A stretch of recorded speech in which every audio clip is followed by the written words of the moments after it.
From Datarails, this is FP&A Today.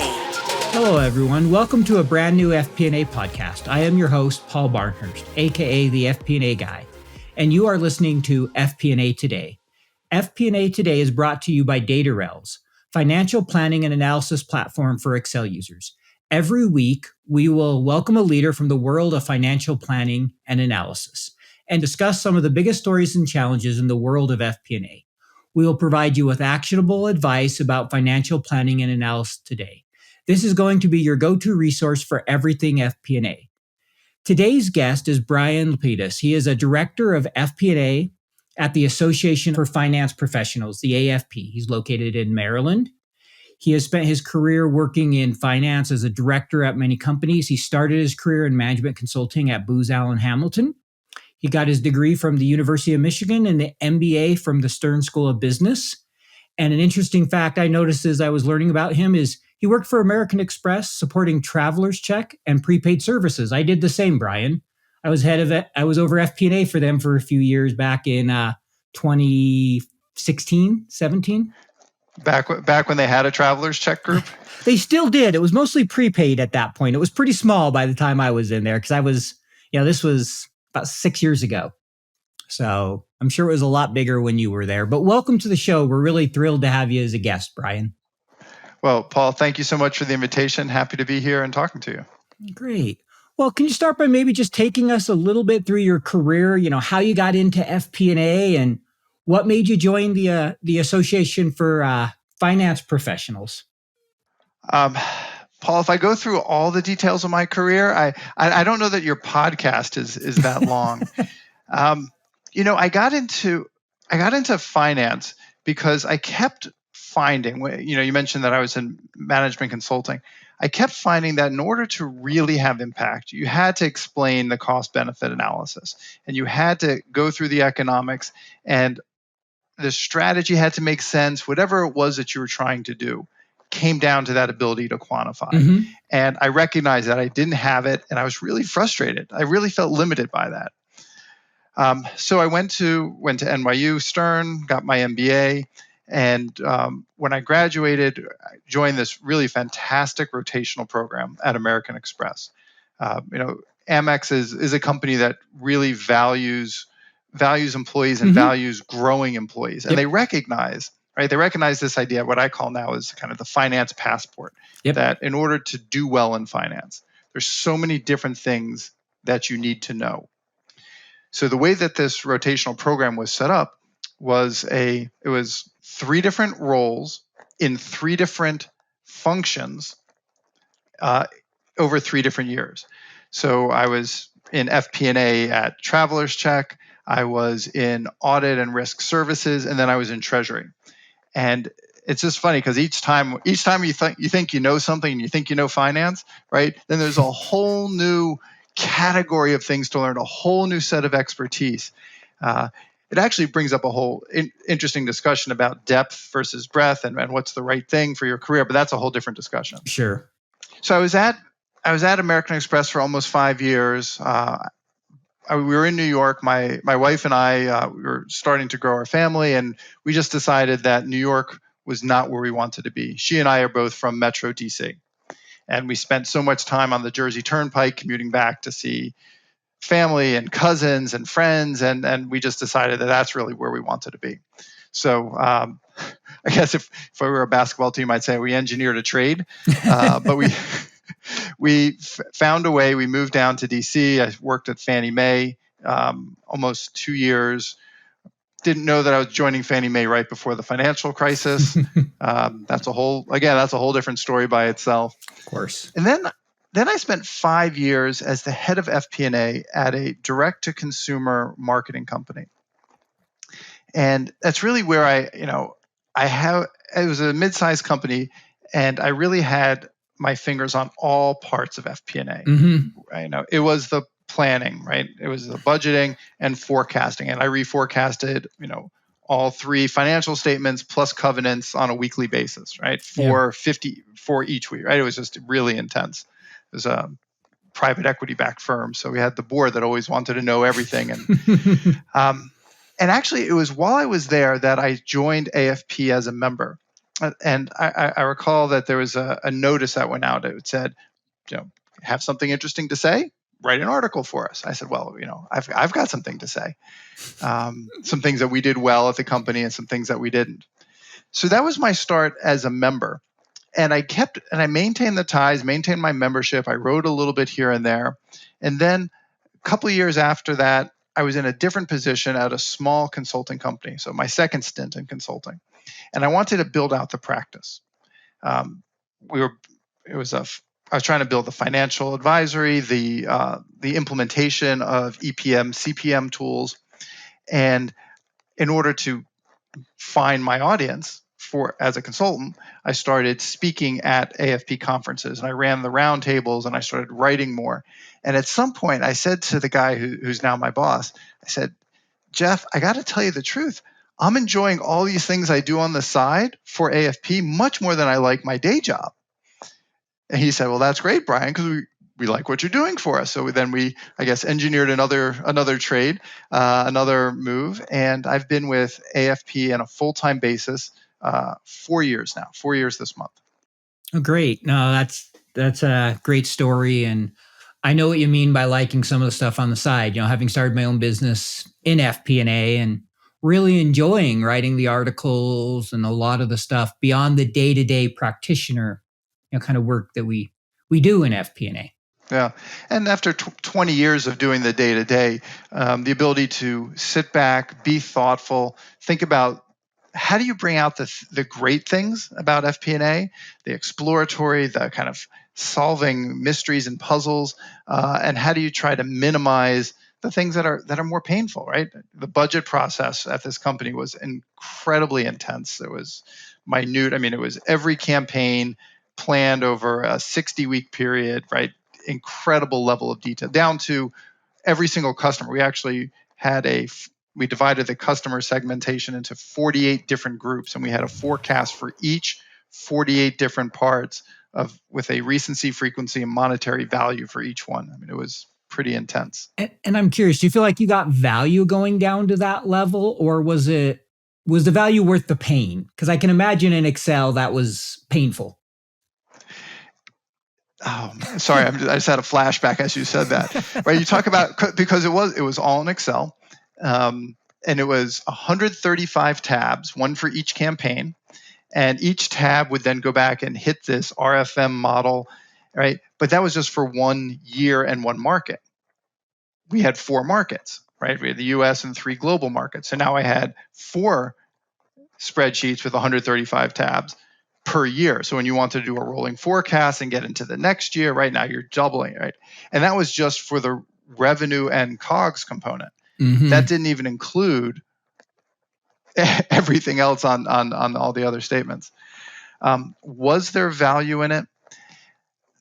The value was not to finance in that. The value was probably to the marketing team, because all of those plans tied into how many units we were going to, on the marketing side, how many catalogs we were going to print, who we were going to mail to, where they were going to go. But honestly, in times of calm, right, when the waters were calm, it worked pretty well. But various things happened, and the waters ceased to be calm, and it lost its predictive value. And so then we had this incredibly complex model, this black box, which 2 to 3 people in the whole company really understood. And you didn't really know, most people didn't know what was going in, they didn't know what was coming out, all they knew was the final answer. And so it lost its predictive value as the market changed. There were new competitors coming in, as our promotions actually fundamentally changed our relationship with the customers. Mm-hmm. And that gets into, because we were owned by a private equity company, there were certain forces and pressures that changed our normal course of business. So the short answer is that over time, no, it lost the increased level of detail, lost the benefit.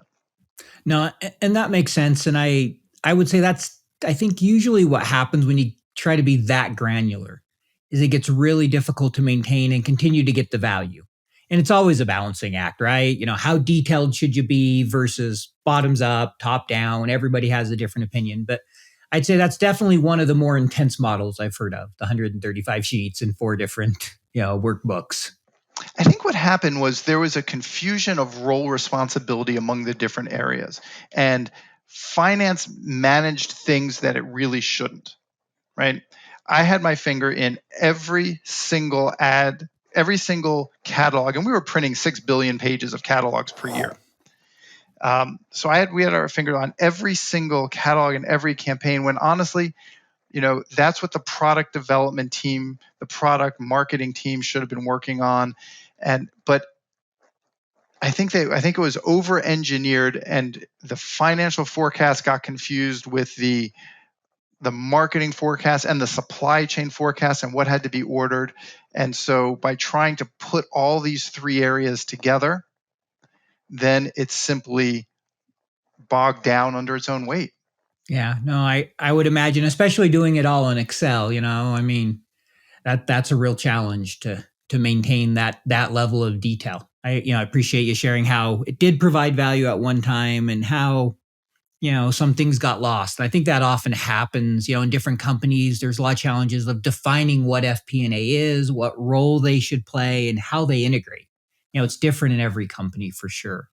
And I know, obviously, with you being part of the AFP, you offer a lot of resources to help people understand what FP&A is and to learn about FP&A. So maybe could you talk a little bit about some of the resources? What does AFP have available for people in the FP&A space? Why should they be a member? What can they learn? Yeah. Well, membership definitely has its privileges, which is for us, and our membership is, we think, pretty reasonably priced. And what it does is it unlocks various other, almost like a secret, right? It unlocks various other doors and opportunities, such as discounts on our conference. We believe we have the biggest and the best conference in the business. Pre-pandemic, we were at 7,000 people. I think we're building back to that again this year in October in Philadelphia. The certification, right? We have the only real certification, and it's very comprehensive, and there's a discount on the certification that you get with your membership. And some of the content we have available for free, a lot of our written content. We also have other things that are behind a paywall, which includes access to playback and our deeper content. To your other question about what do we offer, especially because you really framed it in terms of for people who want to learn more about FP&A. And we do have offerings for really at all levels, for the senior level CFOs and strategizing and the role of FP&A in the organization. But for someone who's really trying to understand what FP&A is, we actually just put out this phenomenal tool. It's both an interactive web page as well as a PDF document that you could download.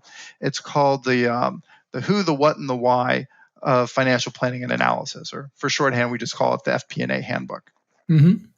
And in it includes examples, day in the life examples of people around the world saying, what is it that they do on a day-by-day basis? There's also about a half dozen career paths that are all shared, right? And what we found in this research is that for most people, their journey takes them to and through FP&A. And we profile 6 people. Some who have started, actually very few started in FP&A, most moved in. Mm-hmm. Some have moved into CFO and then into FP&A roles. Some have gone FP&A to CFO. We have people talking about moving or running a center of excellence. Other people who have taken their FP&A benefit and what they've learned and now is a general manager at a company. Mm-hmm. So we share career paths, we share the day in the life, we share best practices on what it could be to what your department could be aspiring to. And this is going to sound funny, but we spend a lot of time not only defining what it means to work there, but why it is important to define it. And I'll give you a quick example. I had one CFO of a major company say to me, yeah, I know what FP&A is. It's everyone who reports to me who's not in audit, treasury, or accounting. That's what FP&A is. And the problem with that is, one, you're not really defining the skills, right? Mm-hmm. You're not saying this is what it means to be great. And because you're not defining the skills, you're not defining the training path and the curriculum and the on-the-job resources in order to allow people to be great. Mm-hmm. And so we go through why it's important to define it, as well as how to be great and give the view of what it's like to make a life in FP&A. That sounds like a really handy document for people. And, one of the probably most common questions I get a lot, especially from accountants, is how do I break into FP&A? I think I get a message probably almost weekly, sometimes multiple times in a week, sometimes a little less, but pretty regularly of, hey, can you help me? What resources? And when they ask me for training and certifications, I always mention, hey, you can look at this. This is if you want a full certification, here's some other resources, and often point them in the direction of the AFP, because I know you guys have a lot of great content. And that handbook does sound like, something that's very handy. I like how you talked about the different paths, because right, there's no one path to FP&A, and there's really no one path after. There's a lot of different things you can do, because FP&A, when done right, you learn so much about the business.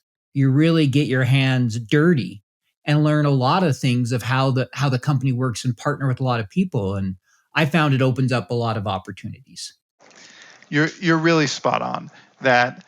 In order to be good at FP&A, well, here's how I usually describe it, right? So FP&A sits in the CFO function, and that's really important. The CFO is the steward of capital, and that's broken out into where'd the capital go, right? Proper controls and reporting, we call that accounting. How do you move that capital around the company for deployment, and how do you receive, right? We call that treasury. And then FP&A is, where is that next dollar of capital going to go? And it's really important to think about it that way, so that FP&A understands its role. It understands what it should do and what it shouldn't. And this is going to sound funny. It understands that it reports to the CFO. So often people talk about business partnership and providing people what they want, what they need, right? That is an important element.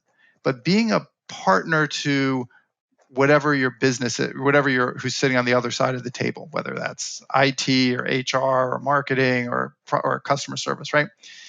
It doesn't mean that you give them everything that they want, because then you're not being true to your role as the steward of capital. Finance, FP&A, needs to be a partner in a way that supports but also challenges, right? You have to know the business, but you are a business person with a finance expertise. And when you sit down at the table with your C-suite, with whatever executives, they're looking for marketing to bring customer strategy or product strategy. They're looking for HR to talk about how to bring people strategy. They're looking to finance to bring capital discipline, modeling, quantification. And I get frustrated when I hear people talk about how they're bending over backwards and doing all these things to be a great partner. There is a limit to what it means to be a great partner. FP&A works for the CFO first and foremost. And kind of, I'd love to add something to that really drove that point home for me in my career. So we had this new CFO come in, and he had worked in the business before, and very, very tough guy. One of the hardest people I'd worked for, in the sense he was very demanding, but I learned a ton. And I remember one time he set me aside, Paul, and he goes, "You're great at your job, but you're not hard enough on the business." And at first I was like, because he was a very hard guy, I'm like, I don't want to be like you. He had a reputation where a lot of people had a hard time with him. But then I stepped back and kind of looked at it and said, he's right. And I learned, because too often I bend over backwards for the business, and I learned my job's to take care of that capital. And there's times I have to say no. And what happened is the relationships became better, and I became a better partner by recognizing that, I report to the CFO. And kind of funny end of the story is he ended up becoming my general manager, and I was basically his, CFO as a director. And I remember one day we're in a call, and there's something where, I got on him about it. He's like, "No, you're not supposed to do that with me." Well, you told me I'm supposed to be harder with the business, and he's kind of like, not for me, with the other people. It was one of those type of moments. There's more, we kind of have a little bit of fun with them, but we kind of laughed about it. Right. So, I love the phrase of effective challenge, right? Finance is supposed to provide effective challenge to the assumptions, right? And sometimes we'll be overruled, and that's fine. Sometimes you make decisions for strategic, for non-quantitative reasons. That's fine. But our job is to bring that point of view. No, I totally agree. I mean, I remember one time seeing in a company where finance had pushed so hard on the business that, and this is not what you want, it was unhealthy, but it was before I got there. They actually had a business plan and a finance plan because finance had let the business know their plan was not achievable. They could not go to the CFO and sign up for it. So they actually ran 2 plans for the year. And I can tell you it was nowhere close to what the business thought it was going to be at the end of that year. Yeah. So. Yeah, 2 sets of books is that's a juggling act. Yeah, it was a bad idea. It should have never happened, but it just shows that at least they were pushing back and saying, look, this isn't realistic. It's not achievable. And you have to understand that. We can't, as a company in finance, sign up to these numbers and what we give as a result. So. No, totally agree. I want to return back to something you said earlier about people who are trying to transition from accounting to finance. And I know this is really top of mind for me. We have a guide that we wrote. It's a couple of years old. It's called Making the Transition from Accounting to FP&A. And the reason it's top of mind is this summer, probably mid to late summer, we're going to refresh it. But the original version is out now. We're going to refresh it with kind of updated examples and a little bit more technicality. But we are, as far as resources, it's really helpful, and it really explains kind of the basic idea of what is different from accounting to finance, what's different about the mindset, who you talk to is different, and ultimately what you're trying to produce is different. So just want to throw that out there for your listeners. No, that's great. I appreciate you sharing that. I'm sure that will be a great guide. I remember, I'm sure you know, and many people know in the community, Anders Lou Lindberg. His most, if he goes to Google, the number one search thing for him is transitioning from accounting to FP&A. He wrote an article a few years ago, and it's still the number one thing that gets searched on Google of all the stuff he's written. So it just shows how, how many people are looking to make that transition. So yep, absolutely. Switching gears here a little bit, can you talk a little bit about kind of the FP&A certification? Who should take that? What are some of the benefits? How should people think about that certification for their career? Sure. There's a certain thing that certifications exist to do a couple different things, right? It's to establish a baseline of knowledge. Mm-hmm. So if you're the boss, you want to know that your team has a certain baseline of knowledge to do the job well. And so you might want your team to do that. On the flip side, if you're trying to demonstrate, right, if you're the employee or you're an applicant and you want to demonstrate that you have that baseline of knowledge, the certification really will help with that. Similar, if you want to demonstrate expertise, I call this the check the box, right? If you want to show, yes, I've done this, I understand it, I know it, then the certification will help you do that as well. It's funny, when we talk about needing to move around finance, right? That idea of a finance passport, you've got to, stamp that you've done your time or your service in reporting or in accounting or in audit or in treasury, right? Each one of those has a certification. How do you know that you've mastered treasury? Well, you've got the CTP. How do you know how can you demonstrate that you've mastered FP&A? I've got the FPAC. So as you go around and you build your resume and your finance passport in order to get those higher level roles, those more senior CFO roles, it's a great way of saying I've done that. And then kind of the third way that it helps, especially for job applicants, if you really want to get into the field, right? If you are in accounting and you want to move into FP&A, having the certification will signal your interest. It'll show, I'm really serious about this. I really want to make the move. I've done my homework. I know what it's about. And so the cert will help you with that. No, that makes sense. And speaking of the certification, how long do people usually need to study? Like, what's kind of the time commitment to, earn your certification? I imagine there's some work, if I remember right, some work qualifications. I know there's a couple tests, but maybe talk a little bit about that. Sure. So, and you've really got it spelled out there. There's the testing part, and then there's the evidence of actually having worked in the field. Mm-hmm. And so we do require both. And the evidence can include education as well as time spent, and we'll actually look at your activities, what you've done within certain roles. Is there a forecasting or an analytical component? As for the test itself, there are 2 parts. And the first part, if you have a CPA, you can waive out of it because the first part is heavily accounting and typical finance skills, so you can accelerate through that and get right to the second part. What our members tell us is that they expect to spend about 30 to 40 hours studying for each of the two tests. And so if you take them in consecutive windows, you can, and you've got the experience, then you can have the whole process taken care of in a year. So you had mentioned earlier a little bit, I know you guys have an annual conference, and I think this is the first year since COVID it's in person, right? Second, last fall we had a hybrid conference in DC. So this one I think will be even bigger than we were able to pull together last year. Sure. Well, great. So it's starting to return a little bit more to normal. You had a mix last year, and now you're going full, on site. So can you talk a little bit about that conference? What can people expect? What do you hope to accomplish with doing that?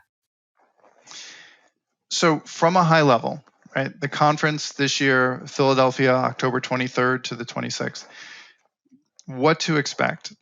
We will have more than 100 different educational sessions spread out over 6 tracks: FP&A, Treasury, Capital Markets, Career Planning. I'm forgetting all. I can't remember all 6 rattling off quickly, but we'll have 100 different educational sessions in those areas. We'll have keynotes, including Adam Grant, who I looked at his wisdom on LinkedIn every day. I think he's just has brilliant insights just on work, the nature of work, and how to work. Layla Ali is our other keynote, an entrepreneur. She's been obviously an athlete. She has her own business lines, just really interesting person and interesting lived experiences.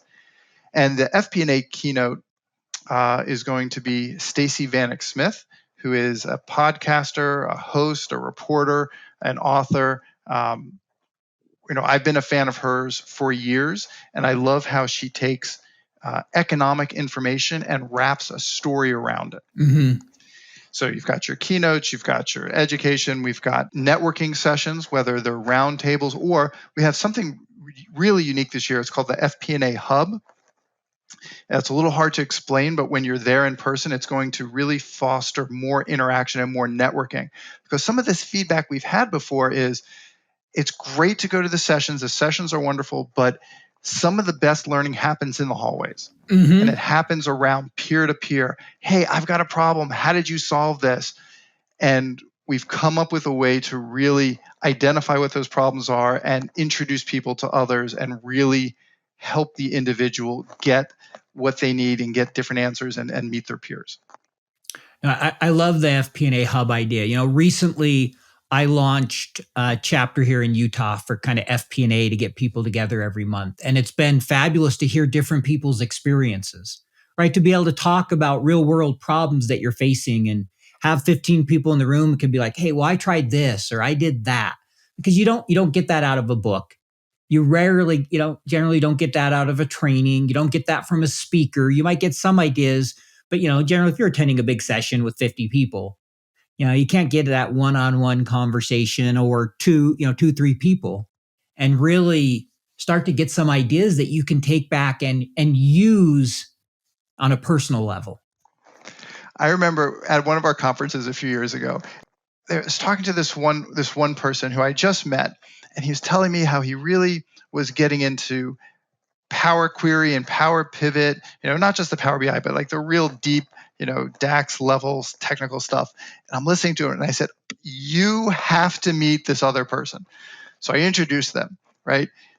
They skipped the next session because they just started talking and getting into the details about, all this incredible detail. And so then, they were practically arm in arm, skipping down the hall. Like they found each other and they had this meeting of the minds. The next year they came back and they were presenting on what they had talked about, on their mutual love of how to apply Power Query to, and scale it up throughout the entire organization, right? That's the kind of thing that for me gives me incredible joy, right? I feel like I've made a match. I've helped people find their people. They've gone back and they've made their organization better. It's a great feeling at working for AFP to be able to provide those moments. No, I could see where that's incredible incredibly rewarding. I mean, anytime you kind of get to make those connections and make a difference with people and make a difference, both personally and professionally, it's rewarding. So I love Absolutely. that example. So thanks for sharing a little bit about that conference. I would just encourage members, if you're in a position where you can come, it should be a great event. I know I'm looking forward to being there. It'll be my first event. And to jump in here, one of the other reasons to come is that they can meet Paul Barnhurst and hear him speak on stage, presenting about building trust with Christian Waddick. Yeah, no, I'm super excited about that. The opportunity to speak with Christian. Didn't think I'd be at the conference this year, and he approached me about that, and I was like, well, it's a great opportunity, and so I'm really looking forward to it. So thanks. So kind of, what advice would you offer? Let's just say someone's starting a career in FP&A. Particularly today with all the uncertainty and what we see is I would say rapid change going on in the profession as they're continuing to be asked to do more and more. What advice would you give to someone who's kind of looking to start a career in FP&A? The way that I think work is being done and will continue to be done is this idea of integrative intelligence. And this is part of what separates FP&A from accounting, right? Accounting, it's a lot about finding the information and getting it into the system. FP&A is about getting it out of the system and integrating that financial knowledge with the operational knowledge and the market knowledge. And so the way to integrate it is you have to understand the business. You have to understand that the answer is not there and the answer is not known, right? Again, differentiating from other parts of finance. It's an exploratory process. And so you don't have all the answers, and the person you're talking with doesn't have all the answers. So that integrative intelligence means collaboration with people, collaboration of data from different data sets. And because you're collaborating, what it means is that the work itself often gets disaggregated so that all these different people are working on it and then brought back together at the end. And so that's, I think, the mindset that's so helpful. And with that, there's lots of things underneath it, right? You have to be curious. You have to be a good teammate. You have to be open-minded and be willing to learn and have a growth mindset, right? There's all those great adjectives under it. But the overarching thing is you don't have all the knowledge. Create a good question and go out and research it and pull together from all these different areas in order to bring back what you think is your best estimate of what's right. No, and I appreciate that. And I like what you said at the end, best estimate of what you think is right. Because there's no such thing as a perfect plan. Yeah, I know. I'm a believer in that cone of possibility or cone of probability, right? You don't know what's going to happen. You could have the most amazing model that comes out with your NPV, but all models are wrong. Hopefully yours can be helpful, can be useful, right? So you've got, it's probability around its range forecasting, its scenarios of different things that could be an outcome. It's important for finance to hold multiple points of view at the same time in order to get into that cone of possibility. And so that's another mindset thing, right? What is it like to work in FP&A? Well, it's not about accuracy and precision and granularity. It's about estimates and probability and trying to make the right decision based on the information you have. No, I like that, making the right decision based on the information. One, it's never perfect.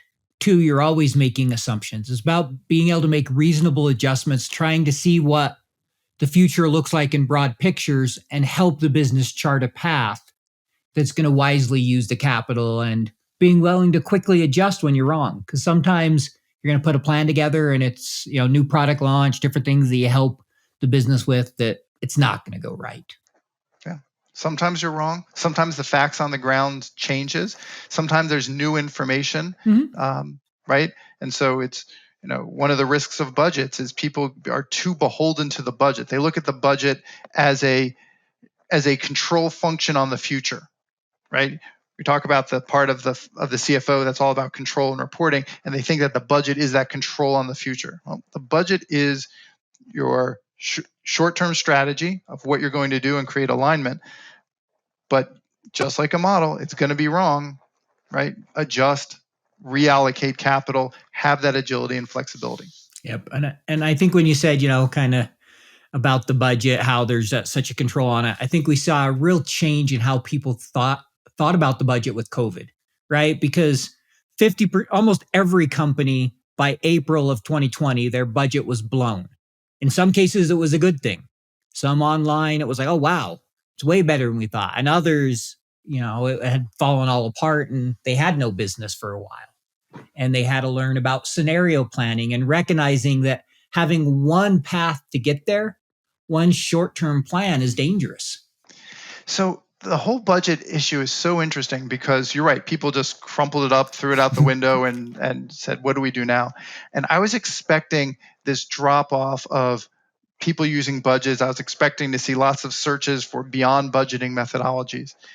Here we are a little bit later, and our data shows that people are actually using budgets at the same or an increased rate from where they were in 2017 when we previously had done some significant research on the use of budgets. The difference is that people don't look at their budget as ironclad the way they used to. They don't say this is the end all be all and I'm going to manage to this. So budgets are more in use because of the way that it creates alignment and creates a process for later forecasts. So still in use, but people are just not holding to it as tightly. No, and I think that's great, right? Whether you do a budget or go beyond budget or forecasting, the important thing is you have a planning process. You have a plan to get there. You analyze it, you revise it, and recognize it's a living, breathing document. Everybody has different opinions on how to budget. How often do you forecast? Do you do risks and opportunities? How far out do you go? And the bottom line is there isn't one right answer. It's really about going through that process and making sure you're planning and you're linking things together. Yeah, perfectly well said. I wouldn't add anything to that. You nailed it. Well, good. Got something right. So kind of next question here is, obviously FP&A has been through a challenging couple of years. I think anyone who's worked in FP&A over the last few years can say there's been some real challenges and long hours. And, the amount of uncertainty of the world continues to increase. We see it in energy crises, conflicts abroad, pandemics, the rapid rate of change. So where do you see kind of FP&A going into the future? And maybe with all this change, what do you see as the biggest opportunity and the biggest challenge going forward for FP&A? The biggest opportunity is the flip side of the biggest challenge, which is managing your time really well. We have a session at a conference in October that's called Doing Less in Order to Do Better. And what's happened is FP&A has been on the receiving end of multiple streams of requests, right? Give me another scenario. Give me another sensitivity. Give me another forecast. Our research shows that from pre-pandemic to pandemic times, the number of requests for forecasts is up by a little more than 50%. I believe right? it. And that's just one portion of your job. So one portion of your job just got increased by 50%. The opportunity, I think, is to be better with your time. And honestly, the first part of that comes with having good technology in place. You've got to be able to spin up a forecast on demand. Right? Can't take a week, can't take 2 weeks, can't go around, right? Find a way to spin up your forecast on demand. Simplify your reporting. And again, our data shows the easiest, the lowest hanging fruit of automation is in reporting. Figure out what people want, set up routines in order to do it quickly, to do it in an automated fashion, and create as much self-servicing as well so that you can minimize the number of follow-up questions, right? FP&A needs to create the time and the headspace in order to do what people really want, which is the analysis, right? We're not adding value when we spend 50% of our time, mashing together spreadsheets and doing X lookups in order to pull from this data set to this data set, right? Get your data right. Get your systems and your process right. And it really all starts with that data layer. We actually have an event, it's a half-day virtual event in June, and it's focused just on that question of how do you get your data right? what does it mean? And we'll have case studies from 4 different companies, and they're going to talk about this is how we did it with a data lake. This is how we did it with our reporting, pulling together these different views. Because if you're spending all of your time cleaning data and just writing and rewriting ETLs and right, you're not using your time well. You're not reacting quickly, which is what your partners need. And I'll be honest, when I talk to recruiters, when I talk to young people in the finance space, and they're saying, and you're telling them, okay, you're going to come and you're only going to spend 10% of your time actually doing the interesting part of finance. You're going to spend the rest of your entry level, your beginning jobs, mashing together spreadsheets. You know what they say? I'm going to go work over there. And they're really making a choice, right? And so if I'm talking to your audience that's actually looking for a job, right? I would ask the employer, what systems do you have in place that are going to allow me to do good work? Because if I'm not doing good work, if I'm not doing interesting things, if I'm not using my degree or my experience to add value, right? If all I'm doing is coding and adding things up, I'm going to go get a better job because somebody else is hiring and they're going to offer me the experience and the growth opportunities that I want. No, that's a great point. And, as I heard somebody put it, when it comes to this whole digital transformation is first thing, get your house in order, which is your data. You can't layer in the right tools and have your processes really work the way you want if you're spending all your time with ETL, with Power Query, with SQL, with whatever it might be to try to make sense of the numbers so that you can provide that report that management needs. Yeah. Yeah. A chef doesn't make soup with dirty water, right? We're not going to make our great analyses with bad data. Yeah. And I think an important distinction is every company, no company has perfect data. And sometimes you think, well, I got to get it perfect. You got to get it good enough that you can make smart decisions. And that's going to be different by industry and data set, what that needs to be. But I think having a clean process so the data is good and can drive you in the right direction versus trying to get that last mile, right? You see people that want to get it 100% and then all you're ever doing is trying to improve your process because, well, got to get this doesn't quite work. It's just not quite where I need it. And so I think, that distinction is very important to recognize in that process that it needs to be good enough to make intelligent decisions. Right. Right. So here, as we're wrapping up, we're kind of toward the end of our time. Just kind of 2 more questions here for you. One is, what's something that not many people know about you? Maybe kind of an interesting hobby or something they wouldn't find online that you'd be really willing to share? Interesting hobby. I think I'm just too boring. Maybe that's the thing that they don't know. I'm just pretty boring. I'm sitting here in suburban DC. I've got 2 teenage kids. Honestly, I think a lot about the fact that they're going off to college, and I feel that internal clock ticking that they're only going to be in the house, for one of them for only 16 more months. So I feel that. So I definitely am trying to hold on to as much time as I can with my kids and free up that space. No, I appreciate that advice, having a daughter that's 9 and realizing how fast she's growing and going, wait, she's halfway to adulthood now. I remember, when she was born, it goes by fast for sure. Yeah, I used to coach their soccer teams, and my younger daughter just came on the soccer field, in a rainbow tutu, right? This is this. I look at her now, and she's a lot bigger now, and she's it's count your days, watch them, and it goes fast. Yeah, you bring a great point. It does go fast, and it reminds us all what's important, right? It's about family, friendship, relationships at the end of the day. I mean, work can be fun, and we want it to be fulfilling and enjoyable, but we work so that we can enjoy life and take care of our family at the end of the day. Agreed. So, all right, last question here. And as our podcast is sponsored by Datarails, which is big fans of Excel. So we're going to ask a question here. What's your favorite Excel function? My favorite Excel function. I remember when I discovered GoalSeek. I mean, it was just mind blowing, right? The ability to to figure out or to simplify all those different inputs to get the output that you need, to figure out what the sensitivities, right, to build sensitivities around that. When I learned GoalSeek, it was mind-opening. I think I ran around the office telling everybody, but nobody else was quite as enthralled as I was.